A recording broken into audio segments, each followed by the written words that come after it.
So sister has to sound like a motherfucking auctioneer because she's in a rush, as well as she doesn't have a lot of space on her phone.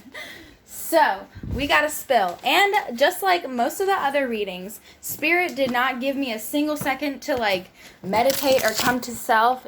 She was just like, this is what you need to say. Okay, so there's a lot of shyness coming through, first of all. Like, and it's not coming from anything other than like a lack of trust in self. It's like anything that comes through your head, you're just kind of like, I don't know if I should say it. I don't know if this is how I really feel. I don't know how people are going to perceive this.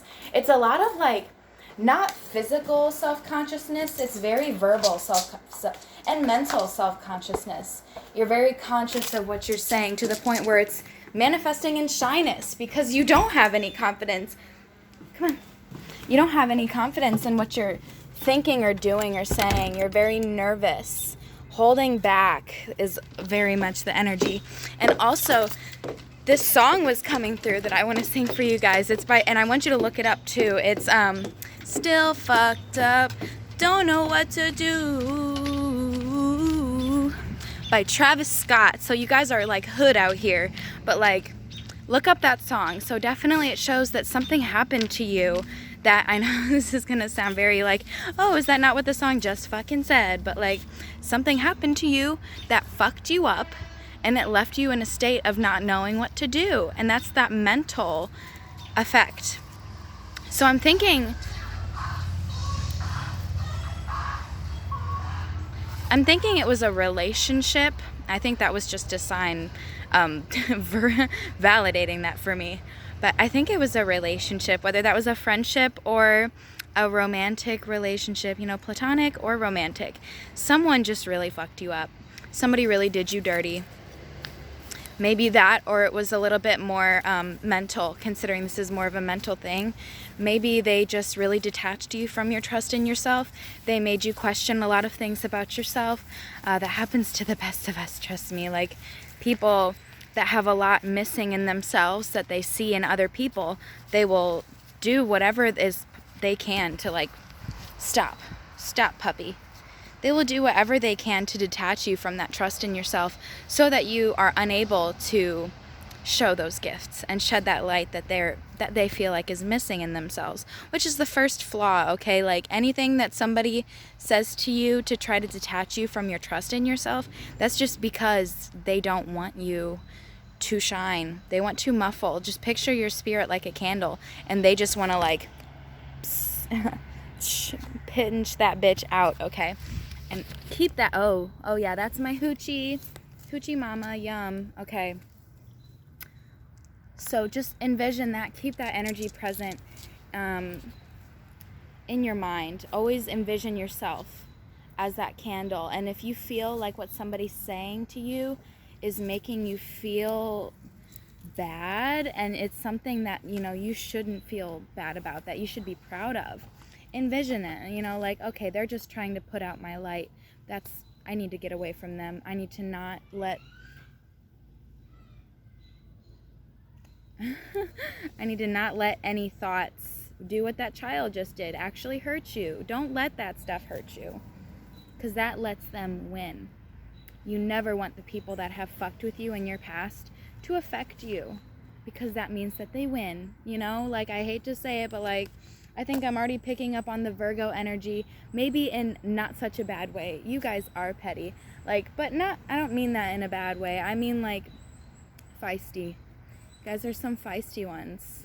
And that's that pettiness. It's not necessarily negative. You just have a lot of fire. You like to fight back, which is also why this is so sad. Like, this shyness, that's so not you. You're a little firecracker. You should be so unapologetically like spewing out your light and all of your tea and all of your pettiness, as I call it, but more like your feistiness. Like, be feisty, be loud, be fun. That's you. You're an earth sign, so it's never anything not real, you know, that you're going to be projecting. You know, just embody that. You still got that earth in you, that earthy girthy. Okay. And I was going to, just like for all the other readings, I didn't do this for any of the other readings, but I'm going to start doing this now. All of my stones in here represent a chakra, and I was going to pull one out that was, just like, which one am I supposed to? But like, I already know which stone you guys need. It's the lapis lazuli. I think that's how you say it. I'm going to read a little bit about it, but your throat chakra. I was like, bitch, I don't even have to like magically pick one out. Like, this is your throat chakra. Your communication, your center of wisdom comes through the throat chakra. All of your wisdom, all of your intuition that channels through this chakra. And this is what is clouded right now because you're not trusting in your voice. You don't have enough faith in your voice. And I want you to do some work with lapis lazuli. Let's see what I was writing earlier. I was doing my research.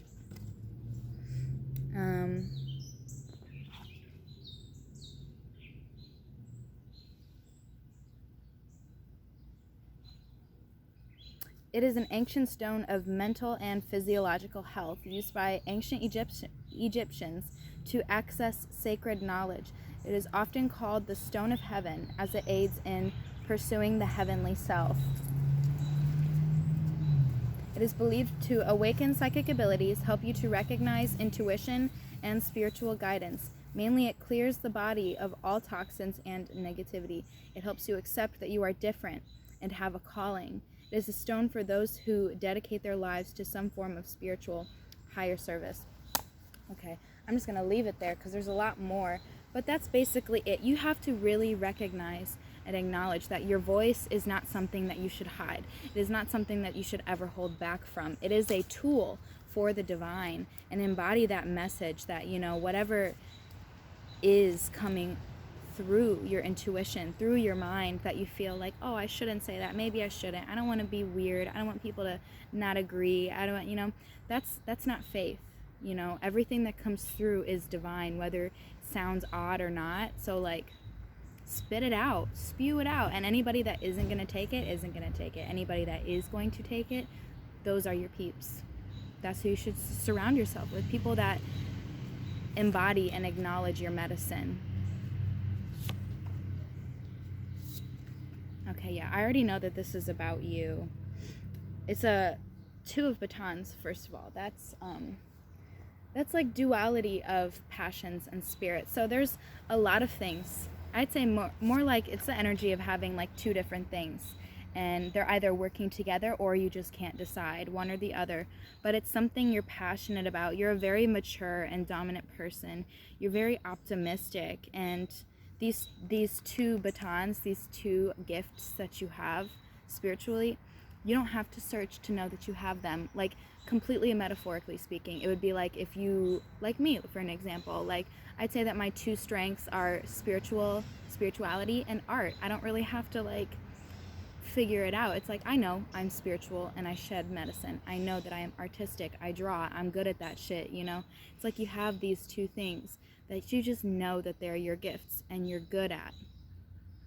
And like I said, there's either a decision that is going to have to be made between the two, that or they're going to work together. And I'm here to tell you, if anything, even down to college was my biggest life lesson in this area, where college was like, hey, you need to pick one of your 6 gifts artistically, and I was like, no, I just want to do all of them. So maybe that is the energy here. Like, if somebody's making you decide from your gifts, if somebody is pulling your gifts away from each other, you need to embody that you can do it all. Don't ever let somebody like say that you have to decide one or the other. You can do everything that you are meant to do. That's why you have these two, if not just two, multiple gifts. If you have a lot of different things, you're not supposed to just pick one and neglect the others. Maybe if you want to focus on one as a career and then do the others on the side, but like never to just detach from all of those other gifts that you have. You have a lot to offer, so don't neglect anything. I also have Queen of Batons. Oh my God, yes, this is somebody who is very powerful. Wow, yeah, I have a little iridescent bug that just came on me. It was reflecting blue and purple, so that's even like the energy of this, like the Queen of Batons. It's somebody who's relaxed, they're open, they're loving, and they have all of these feminine aspects along with their passions. They don't, you know, they're graceful. They don't boast what they're good at.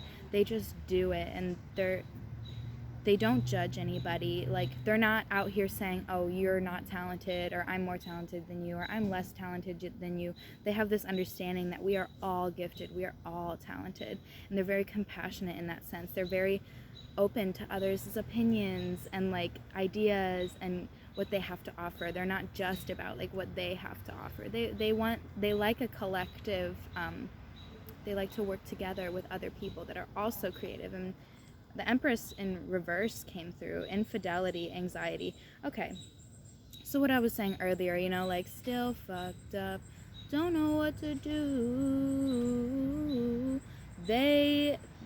Whoever fucked you up, however you were fucked up, it was infidelity. So that could literally mean, like, in a relationship you were cheated on, or if you were not in a relationship, or just some form of like relationship, there was some manipulation. And it doesn't always have to be like, oh, somebody was just cheating on you. Somebody was, think of it in like a social scenario. Somebody had a friend who, like, or let's say like I have a friend. Her name is Susie, okay? Me and Susie are really close, supposedly. And Susie is like asking me all of these things and acting like she cares so much about all of these things. But then Susie goes off to the side with, I don't know, Valerie. And Valerie is like, Susie's giving Valerie all of this information, and they're like laughing on the side, and they're like, oh, let's go fuck her up. Let's like go detach her from these things. It's very much like, it doesn't have to just be somebody's cheating on you. It could be like there was a friend that was actually against you and had very ill intentions towards you, and it was like there was other people involved.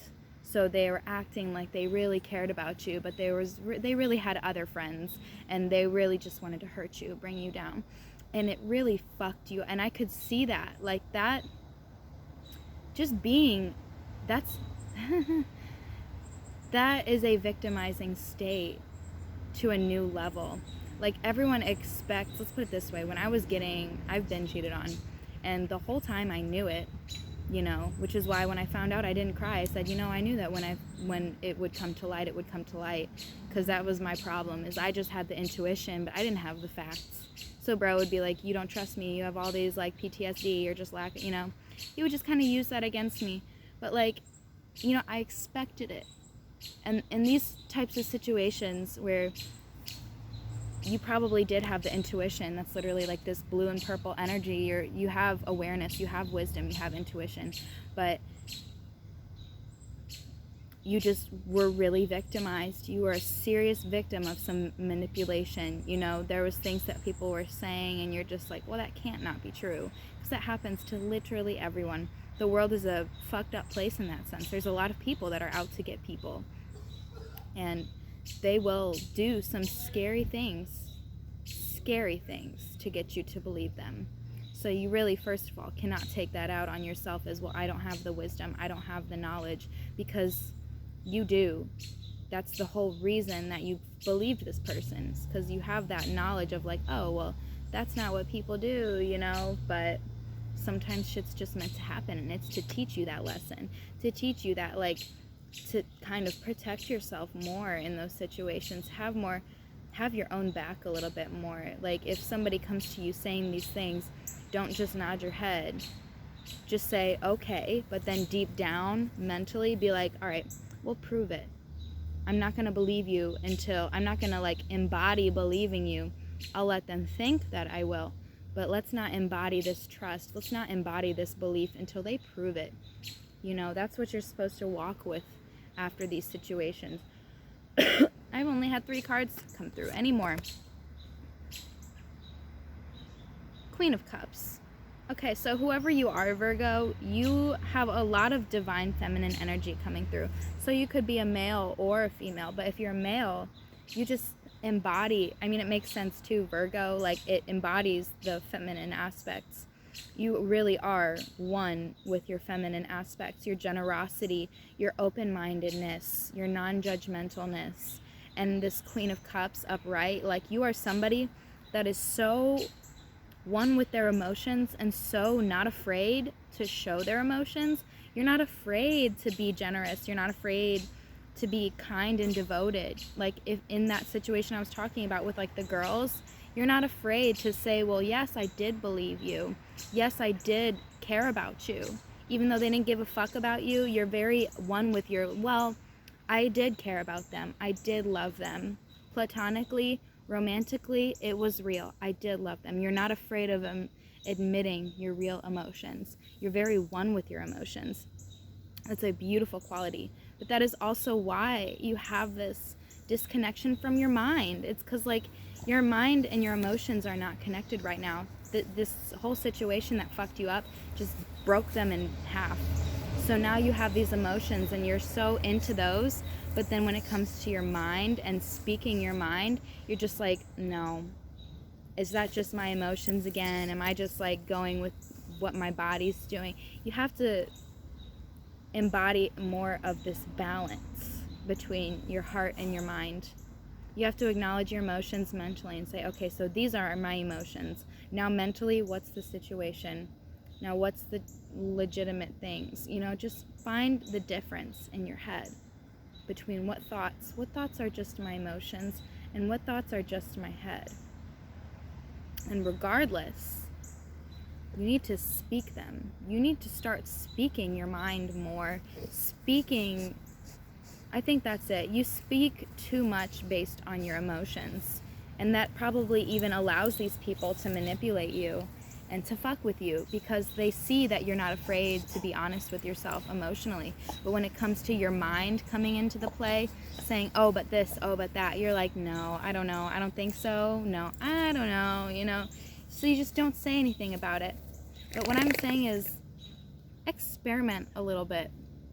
My personal advice, oh my gosh, I'm doing this. Temperance. Look what she's doing. She's pouring the water. Temperance. That's self-control, moderation, balance. You need to balance. And she even has the water and the earth behind her. Balance your mind and your heart. You know, don't just speak on your heart. Don't just act on your heart. And don't just act on your mind. Don't just speak on your mind. Balance them. Question them. Experiment a little bit. Start speaking more of your mind out loud. See how people respond. Start acknowledging, okay, maybe this is too much of my emotions coming through. What does my mind have to say? That or the other way, too much of my mind is coming through. What do I feel? What do I really feel outside of the logistics, outside of the mental? You know, start balancing those energies more and start speaking. Start letting it pour. Let it out a little bit more. See what people have to say. Like I said earlier, if somebody is trying to muffle anything up here coming out of you, immediately you should not have them around. But start battling that fear. Anything that you think, maybe I shouldn't say that out loud, say it out loud. Even if it's wrong, I hate to say it because I've been in this place where, I mean, honestly, most of the times I'm in this place because people, I know when people are going to let me down. So anytime I know, I'm like, oh, that person's going to let me down, I just have fun. You know, I won't say anything that isn't true necessarily, but I won't let myself come out. But any of those thoughts that you have coming through, that's divine intervention. You should just let it out. Because, like, even if you don't mean it, even if, you know, it's not something you genuinely believe, that or if it's something that you don't know if you really want to say out loud, you're like, what is this going to do? Just let it happen. Be like, you know what, that's just spirit working through me. Maybe it'll show some of their colors that I need to see. That's it. Because that's why I let it happen. I'm always like, you know what, I might not mean this or believe it wholeheartedly, but we'll let her go. And then I'll say something and I'll see how a person will react and respond. And I'll be like, oh, okay, yeah, I was right in keeping a distance. That person is not right. So I want you to acknowledge that. That is spirit. Anything coming through your mind and heart, but balance them. Don't just go from your mind. Don't just go from your heart. I think we're good.